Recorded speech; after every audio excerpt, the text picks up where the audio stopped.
Hello fellow model builders, how are you? I hope everyone is doing fine. Welcome back to my channel. My name is George and I'm here today to present you my latest modeling adventure. So after quite some time being idle, because I had limited bench time and also I wanted to try some new stuff on my builds, I am back with an armor build. Today's building adventure is an M48A3 Patton from Tamiya in 1 to 35th scale and kit number 35120. For the few of you who hadn't checked this kit out, it is an initial release dated back from 1983 according to ScaleMate site, with some new tooling added. Upon opening the box you will find 4 plastic sprues, 1 set of rubber band tracks, 1 sheet of waterslide decals, 1 small clear sprue sheet for the infrared projector, a piece of vinyl tubing and a piece of thread for the wire ropes. Building wise now, I don't have to tell something you guys already don't know about this kit, considering it is quite old and common kit. So I'm going to try to be fast and tell you what I have done to it. So typical Tamiya kit, goes together as a breeze without any issues at all. Parts are quite detailed for the age of the kit, but require some sanding to get rid of the mold lines. Other than that, you just need to glue them together.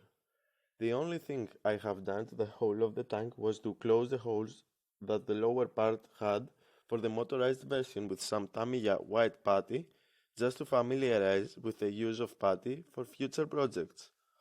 As for the rubber tracks now, even though I'm not a huge fan of them, I have to tell you that I find them quite good, so nothing need to be done on them.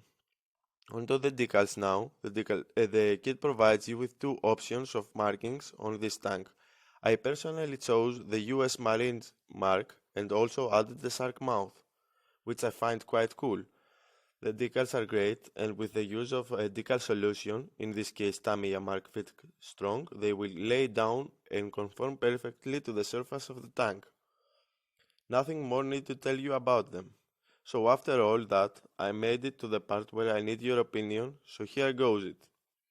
Usually I make my own dark wash, but this time I bought Tamiya's panel line accent color, so I used that. Let me know your opinion about it. And lastly, I want your opinion for the look of the tank after the dot filter, since it's I think the second time I'm doing it. So reaching to the end of this build, I can recommend this kit to every type of modeler, because it is simple, easy, fun to build, and has great potential for every project you need to build. As always, fellow model builders, I want to thank every one of you who watched this video and made it this far.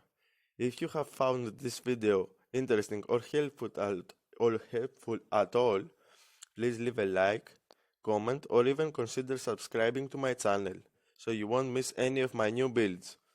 For any of you guys interested to a brief history about the tank and the colors that I have used, please check the description below. Before I go, I want to thank Peter from Peter's Plastic channel for his shoutout. For everyone who does not know him, please check him out. He's a great and talented modeler. That was everything that I have to tell this time, guys. Until the next time, keep painting and gluing your fingers. Stay tuned for the next modeling adventure. Bye bye.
hear it everywhere.